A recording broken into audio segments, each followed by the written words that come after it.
Welcome to What Are You Reading? Public Library of Mount Vernon in Knox County's podcast. I'm Christy. And I'm Katie. And this is Peeri. And today we're going to be talking about the Outlanders series. I have not read the books, and I've also not seen the show. So I'm passing the baton to Katie today, since she is a fan and will be able to ask all the good questions. All right, Peeri, why don't you start with like a brief summary of at least the first book, because we know it's like an 8-book series. So yes. Lots of stuff. So the first book starts right after World War II ends, and it starts off with the characters Claire and Frank, and they're both British, and they haven't had a long marriage, and most of their marriage has been them playing roles in the war. He was doing some undercover stuff, and she was a nurse, so they didn't spend a lot of time together. So when it ends, they decide they're going to go to Scotland, and they're going to try to reconnect. And he's very into his genealogy, and she's very into botany and like herbal remedies and learning more about that to have a more holistic idea of nursing. And so they go to Craignadoon, which is a circle of stones, and they spent some time there, and then he's like, well, I want to go work on some history stuff, and she's like, well, I want to go back to the stones and look at these flowers. And so when she goes there, she goes through the stones and through time, and so then she ends up in 1740 something Scotland, and that's when the Jacobite rebellion was kind of like low key, like no one really talked about it, but it was definitely stirring up. And so it was the British and the Scottish Highlanders, and so she's at the stones and then starts walking down into the woods, and it's like, this is really weird.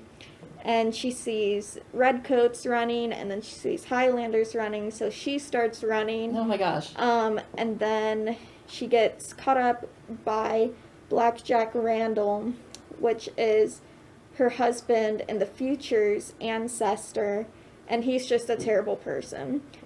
And so the Highlanders all know he's a terrible person, and so they see him like holding this woman hostage, so they rescue her.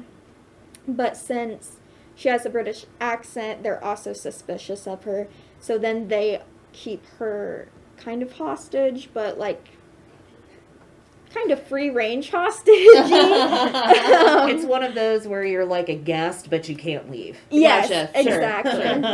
Yeah. And so she becomes this guest of Leoch, which is one of the Highland, like, It's a castle. Yes. Yeah, one of the it's the seat of the Clan Mackenzie. yes. Wow. And so she kind of has to learn how to not only live 2 centuries earlier than what she's used to, but also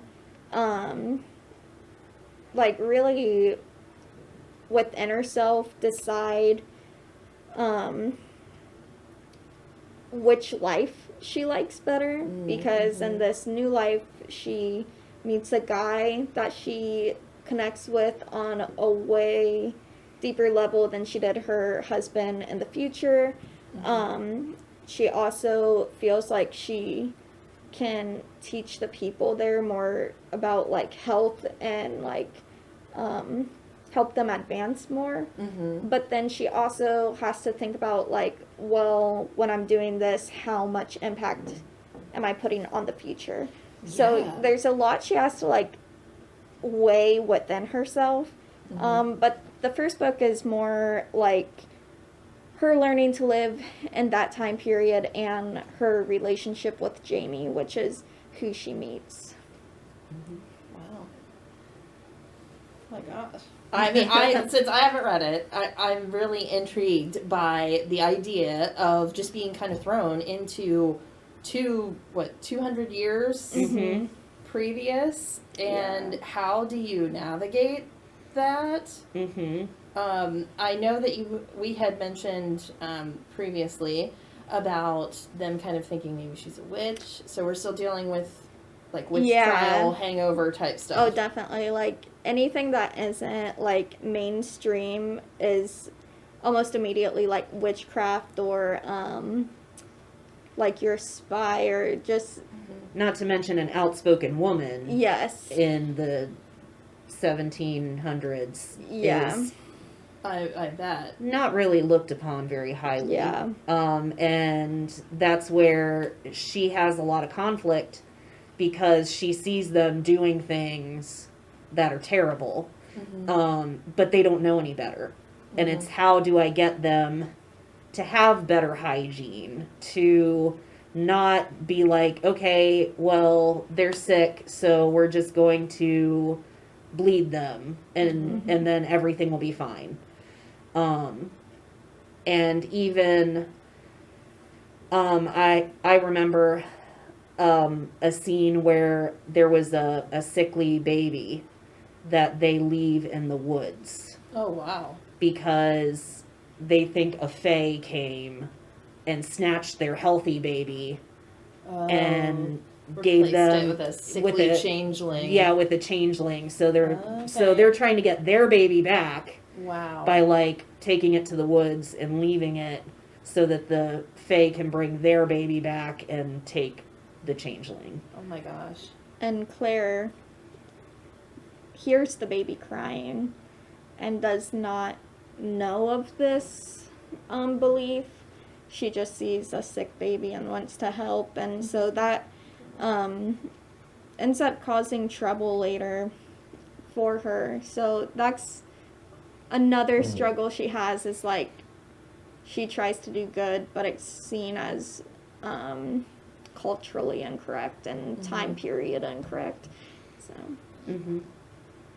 Wow. Yeah, and I know we talked off camera about the way Gabaldon writes. The book's by Diana Gabaldon. I don't know if we mentioned that before.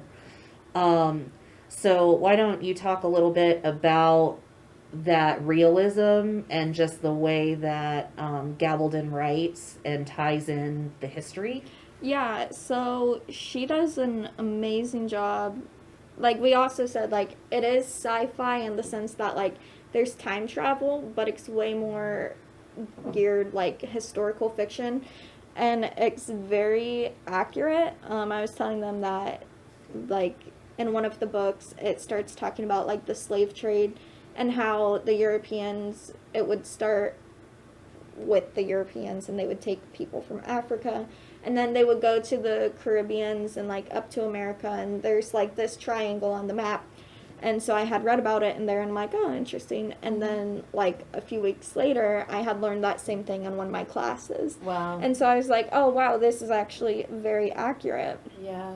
And then some of the scenes or some of the things that like Claire goes through, in one of the books, she has a miscarriage. Well, not she gives birth to a stillborn. Okay. And the way she writes and like the emotions she portrays and like how Claire interacts with the child and with that whole just situation in general was so realistic and like raw. It wasn't made, like it did not seem made up. Wow. So, and there's many situations like that in the books where I'm like, did she actually go through something similar like this? Because this is just so amazingly wrote. So. Wow. Yeah, and I think a lot of people connect with the whole Jamie-Claire relationship because this book is not really, it's really hard to define because there is that sci-fi, little bit of fantasy because there is a little bit of magic-esque stuff in it, but definitely historical, and I wouldn't call it a romance, but there is romance in it. Yeah. And one of the things that I know I was drawn to was the fact that Jamie and Claire's relationship is so real. Yeah. So you want to talk about that a little bit? Yeah. I really like that too, because even though, like, I'm pretty sure anyone who reads it, they're going to be like, oh, Claire and Jamie are the perfect couple. But that being said, like, they don't have the perfect relationship. Like, they still have their ups and downs, and, like, that's a really cliche way of putting it. But they have to compromise in many situations, and they have to, like, learn each other's boundaries, and, like, sometimes those boundaries are broken, or sometimes things fall through and the other person gets their feelings hurt or feels betrayed or not heard or seen. And I really like that, because that's real life.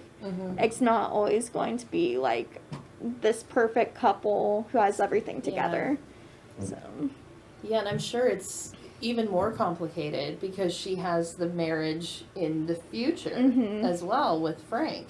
So how does she kind of balance that when she's with Jamie or when she's with Frank? When she's with Jamie, when she eventually tells him about, like, being from the future and about Frank, he actually takes her to the stones and is like, if you want to go back to him, like, I totally understand. Wow. And he's like, I'm going to be at the end of the hill, and because I just want to make sure you get there safe or whatever. And so she's, like, up at the stones, and she's really now has to, like, make that choice of which life do I want to stay with. And she chooses Jamie, but she still wants to protect Frank. So, like, she knows who some of his ancestors are. So she tries to protect them to ensure Frank happens in the future. So I think with Jamie, it's more like, I'm doing what's right for me, but I also feel obligated to, like, protect Frank, because he was who I married at first and who I thought I was supposed to be with. And then when she's with Frank later, when she goes to the future, she tells him about Jamie and says, like, you do not have to be with me, but he stays with her to help her raise a child. And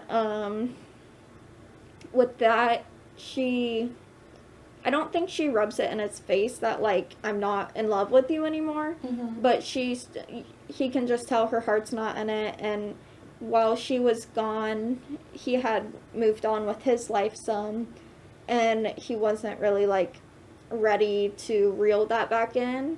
So as long as it wasn't, like, within the house, she was pretty understanding of, like, you can have who you want, just don't bring it into the home. Sure. So he had kind of met someone else as well. Yeah. Exactly. There was like a 2-year period, I think, that she was gone. So yeah, a lot happens in 2 years. Yeah. Especially when you think that your wife either abandoned you or was, like, kidnapped and murdered. Yeah. And is it, like, how does she convince Frank to believe her? Like, does she show him, like, I went through the stones, to get him to realize, like, oh, I didn't just run away? I think she tells him, and, like, she comes back with child. And so, okay. I don't really know. Yeah, he kind of just believes her. Okay. But I think, because one thing, I haven't gotten to that part in the books yet, where she is like, hey, I'm back. But in the TV series, she is able, because he's so into genealogy and Scottish history, she's able to bring up a document that's like, see, with her name on it, right? Claire Fraser, that's my signature. Wow. So, and that, and that whole, and I think it's in both the book and the show, she wears both her wedding rings. So she's got, like, Frank on her right hand and Jamie on her left. Wow. And that causes a ton of conflict. Because, like, when Jamie takes her to the stones, it's kind of like, you can't be, Mm-hmm. you either be with me or you go back to Frank. Yeah. You can't be, like, on the fence about this. And I know, they want you to feel sorry for Frank. I personally don't. I don't either. But, it's gotta be hard on him because when you think about it, Claire and Jamie, like, Jamie is the love of her life. Mm-hmm. And circumstances make it so that she has to go back to Frank at some point. But how do you reconcile that? Yeah. And you can't fake, like, being the love of someone's life. Yeah. Yeah. And I think he senses that. And who knows, maybe he doesn't really believe her. I mean, all he sees at the beginning is, like, here's this woman who has been gone. Mm-hmm. And now she's back, now that she's pregnant. Yeah. So... I will say there's, like, once you get through the books, you do see that he ended up, like, he did believe her, even though he didn't tell her that he believed her. And also, like, when she did tell him, he was kind of, like, took it in and then, like, told her never to talk about it again. Mm-hmm. So, and she didn't until he passed away, so. Wow. Mhm. And he was part of her decision to come back because she was pregnant and wanted the baby to be safer in the future, or Jamie wanted the baby to be safer in the future, and so Okay. he, like, forced her to go back. wow. Okay. Yeah, which goes back to the to the historical aspect, because something happens, which in history there was a battle that the clans basically get wiped out. Mm. So it was always the plan that, like, if this goes sideways, you will go back to the future. Mm-hmm. And Claire knows. Does she know at that point, like, hey, this is going to be really bad? You know, like, Jamie, Yeah. stay away. Like, I don't want you to die. Is that a conversation? It is, and at the same time, like all time travel books and movies, it's like, well, we know what's supposed to happen. Mm-hmm. Can we change it? Mm-hmm. When she goes back to Frank, does she notice changes to the future? No. No? Mm-mm. Okay. So she must have done it right. Right enough. So far. Yeah. There's no Back to the Future 2 Okay, alternate okay. reality. I think I had asked you, we've talked about this before, but are you happy with the casting of the show? Yes, I think they did an amazing job. Like, even with the, like, not main characters, I think they, like, were very mindful and found great people to, like, play them. Awesome. Well, that's, sometimes that's rare. That, Yeah. And I've noticed the fanfare around the show, which has definitely piqued my interest, Mm-hmm. but I haven't heard a lot of negative feedback. Yeah, I think part of it is Diana Gabaldon is one of the producers. Okay. Oh, wow. She's directly involved with the show. Good. So I know I've only read the first 2 books, but I've seen the series, and the show follows the books, and the changes between them are minor enough that it still works. Mm-hmm. And in fact, one of the things that we mentioned off camera is there is some heavy stuff in these books. Mm-hmm.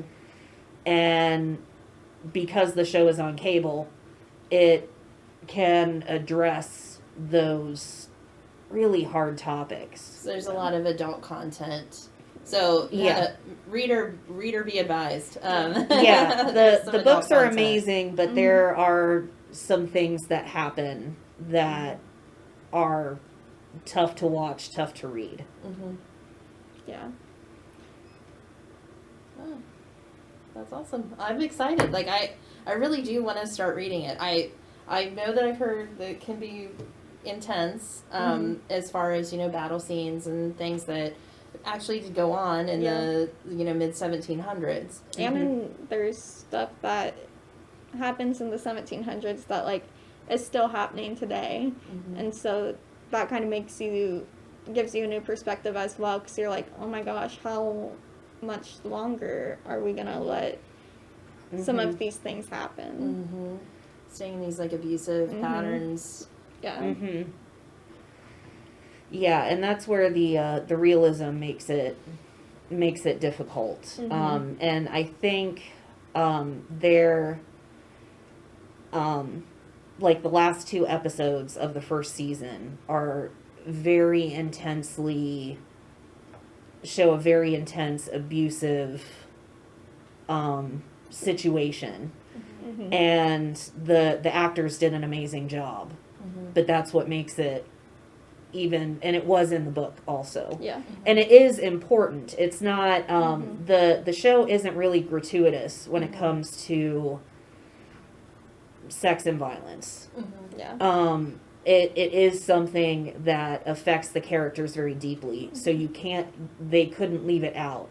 But they also chose not to shy away from it, where it goes to like the curtains blow in the breeze, or Right. Like you went through it too. Yeah, you do feel like you have been through something.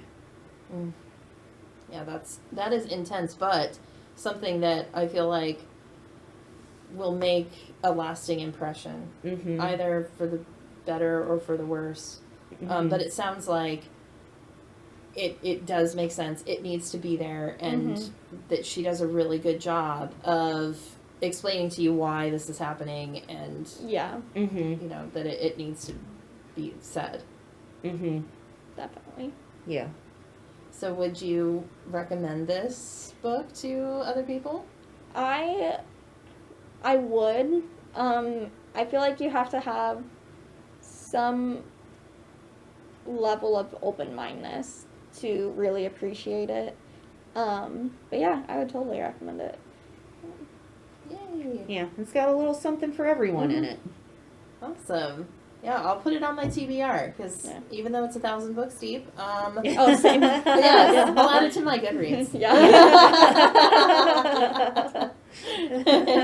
I think we had talked before too that 2 of the actors from the show have kind of like a companion book and show, I believe. Yes, which actually on the 14th, their show Men in Kilts, which is the companion to the companion book, Okay. is going to start airing on Stars. But the book is called Clanlands. I believe we're getting it here. And it is the 2 of them traveling the Scottish countryside, talking about history and a lot of Scottish culture, how to wear a kilt, what the tartan means, just all kinds of fascinating things that can make that connection between the show and the book and history together. Okay. So they go around kind of showing you where in the book this is where this would have taken place. Okay. Yeah, and there's even a map of their shooting locations. So, for example, Castle Leoch doesn't really exist, but they show you where the castle is. Okay. That they made Castle Leoch. Oh, sure. And they talk about the history of the castle and who lived there and all of the things that go along with that. And they even visit Macbeth's castle. Oh, awesome. That's right up my alley. So yeah, they even tie in some Shakespeare and some other things too that happen in that area. Oh, that's very cool. That makes me definitely want to watch that for sure. So we talked about how like historically accurate it is. So are a lot, even though like, because a lot of these castles don't exist anymore, sadly, the family names and things like that she's using, are those historically accurate as well? They are. One of them, Jamie's ancestor, who is Lord Lovett, played a pretty major role in Scottish history. Okay. So one of the things that the Clanlands does is talk about the clans that are in the show, Okay. and also the clans that the actors come from. So a lot of the actors from the show are Scottish. Yes, yes, Okay. both Graham McTavish, who plays Dougal, who is Jamie's uncle. He is Scottish on both sides. Wow. And Sam Hewen, who is Jamie, also is Scottish. They don't, their family trees apparently do not intersect, but but one of them is a Mackenzie, and that's the main Clan. main Okay. clan in the context of Outlander. How interesting. Yeah, Wow, and- it's good casting then. Like, Yeah. excellent. Very. yeah. So Wow. the Frasers and the Mackenzies are the two main clans, and they do Mhm. both get addressed in Clanlands. Well, that's fantastic. Yeah. Well, I think our time is up here today, but I want to thank Peeri for coming in. Yes, Yeah, thank you. thank you. Yeah, absolutely. We really appreciate it. Be sure to like, subscribe, follow us on all of our social media. We're Public Library of Mount Vernon, Knox County, almost everywhere. And get excited for next month because the man behind the camera is going to be our special guest. So thanks again, and have a great day.